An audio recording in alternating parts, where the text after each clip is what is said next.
રક્ષાબંધન કોઈ ઉત્સવ નથી પણ તહેવાર મનાય છે, કારણ કે જશોદા માતાએ પોતાના બાળકોને કોઈની નજર ન લાગે એવા ભયથી ભાવથી રક્ષા બાંધી ને તેના અનુસંધાનમાં સુભદ્રા બહેન પોતાના ભાઈઓની રક્ષાને જય કરવા માટે લાલ રંગની રક્ષા બાંધે છે.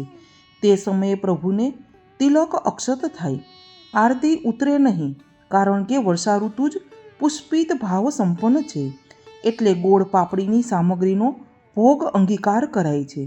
જો વર્ષા ઋતુ ફલિત હોય તો આરતી ઉતરે. રક્ષાનું અધિવાસન પવિત્રાની સાથે જ થઈ જાય છે.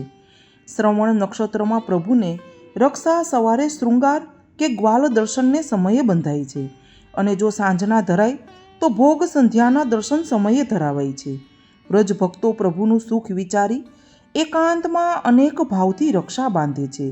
રક્ષાને કેટલાક મીંઢળની ભાવનાથી અને પવિત્રાને વરમાળાની ભાવનાથી ધરાવે છે. જેમ કે રક્ષા નંદાલય ઘરમાં, પલના તિબારીમાં અને મીંઢળ વનમાં બંધાય, તેમ પવિત્રા ઘરમાં એટલે કે નંદાલય ને પલના તિબારીમાં ધરાય અને વરમાળા કુંજ નિકુંજમાં ધરાવાય છે. પવિત્રાને રક્ષાની ભાવના ગૂઢ રહસ્યમય છે, એટલે તે માટે અધિકારી પાખે એ વાણી વાહ્યની સ્મૃતિ કરી આપી છે.